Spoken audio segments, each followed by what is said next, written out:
আসসালামু আলাইকুম। আবারও সবাইকে ফরেক্স এক্সপ্লান ইউটিউব চ্যানেল থেকে শুভেচ্ছা জানাচ্ছি। আপনারা অনেকে হয়তো বুঝতে পারতেছেন যে আমি আসলে এই মুহূর্তে ঢাকায়ও নাই, আবার আমার বাসায়ও নাই। আমরা এখন যে জায়গাটা আছি এই জায়গাটার নাম হচ্ছে মূলত বাগেরহাট। তো এইটা হচ্ছে আপনার এই সাজেকে রওনা দেওয়ার জন্য একদম লাস্ট স্টপেজ, যেখান থেকে মূলত আর্মিরা আর বা আর্মি স্কোয়াডেরা গাইড করে নিয়ে যায়। পুরো জার্নিংটা আপনারা আমার সাথে থাকবেন।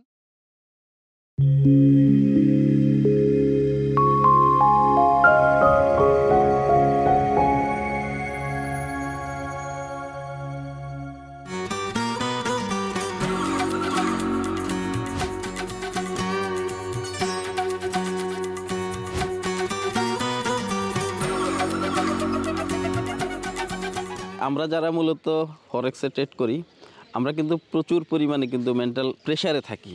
যেমন আপনি একটা যখন ট্রেড দেন, দেখবেন যে আপনার প্রেশারটা কিন্তু বেড়ে যায়। আর প্রেশারটা যখন আরও বেশি হয়, যে একটা ট্রেড যখন লসের দিকে যায়, তো এই ধরনের প্রেশার থেকে আমরা মাঝে মধ্যে নিজেদেরকে রিল্যাক্স করার জন্য আমরা যদি একটু প্রাকৃতিক পরিবেশে এসে প্রকৃতির সাথে যদি আমরা একটু থাকি, তাইলে কিন্তু আমরা মেন্টালি অনেক ফ্রেশ হয়ে যাই কিন্তু, ঠিক আছে। তো মূল উদ্দেশ্যটা হচ্ছে কিন্তু নিজের মেন্টাল প্রেশারটাকে কিছুটা রিলিজ করা। তো যাই হোক, আমাদের এই ট্যুরের মাধ্যমে আমি আপনাদের সাথে আরও এই ট্রেডিং রিলেটেডে আরও কিছু বিষয় আলোচনা করব। যেহেতু আমরা ট্রেডার, ট্রেডিং আমাদের মধ্যে থাকবেই।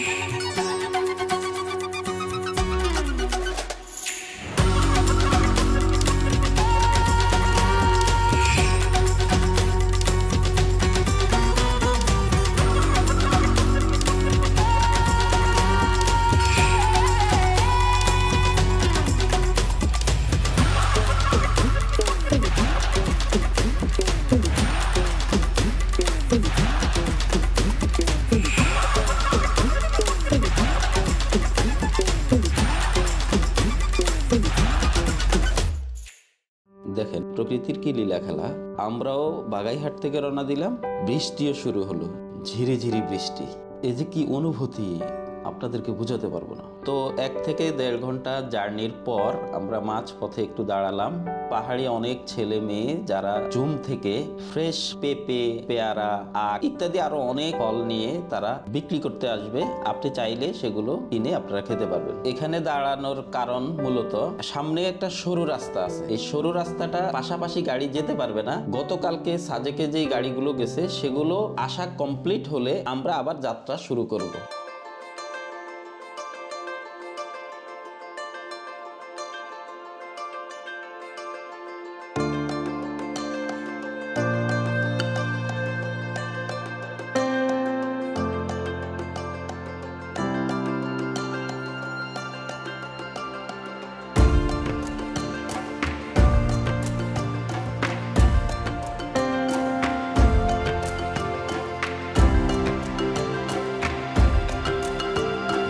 আজকে যে সাজেকটা যে বাংলাদেশের ভিতরে যে এত বড় একটা মানে এত উঁচু যে একটা জায়গা, সেটা আমি আসলে না আসলে বুঝতে পারতাম না। ড্রাইভারকে জিজ্ঞেস করলাম যে কেন গাড়িগুলো দাঁড় করাইছে, বললো যে এখন যে জায়গাটা উঠবো আমরা সেটা একটানে উঠতে হবে, আমাদেরকে প্রায় 3 কিলোমিটার রাস্তা।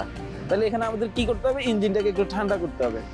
আমি আমার মার্কেটটাকে ঠিক এটার সাথে মিলে ফেলছি। অনেক সময় মার্কেট উপরের দিকে উঠে আসে একটু উপরে নিচে করে ঠিক একটা জায়গায় এসে কি করে, মার্কেটটা অনেক সময় দেখবেন যে দাঁড়িয়ে যায়, ঠিক এই গাড়িগুলোর মতো। সে তার পরবর্তীতে কি করতেছে, যে মার্কেট যখন ওই জায়গাটা থেকে মানে ক্রস করে, সে আর নিচের দিকে তাকে না অনেক উপরে উঠে যায়।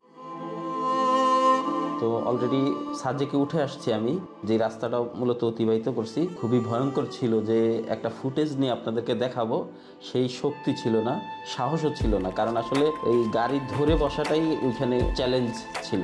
ঢাকা থেকে সাজেকে আসা বিশাল বড় এক জার্নি। তো অনেক টায়ার্ড ছিলাম, দুপুরের লাঞ্চটা সেরেই ঘুমিয়ে গেছি।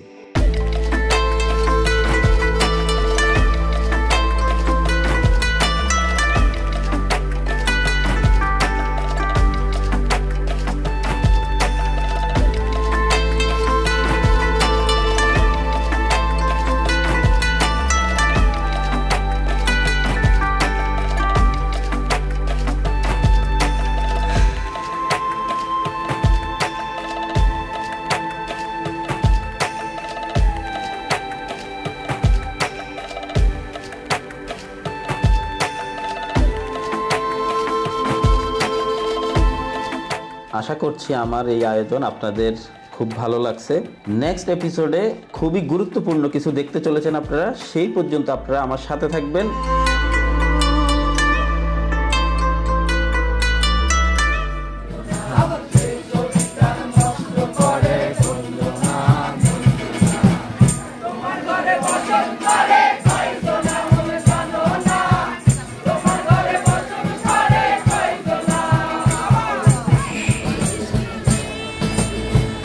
Ah.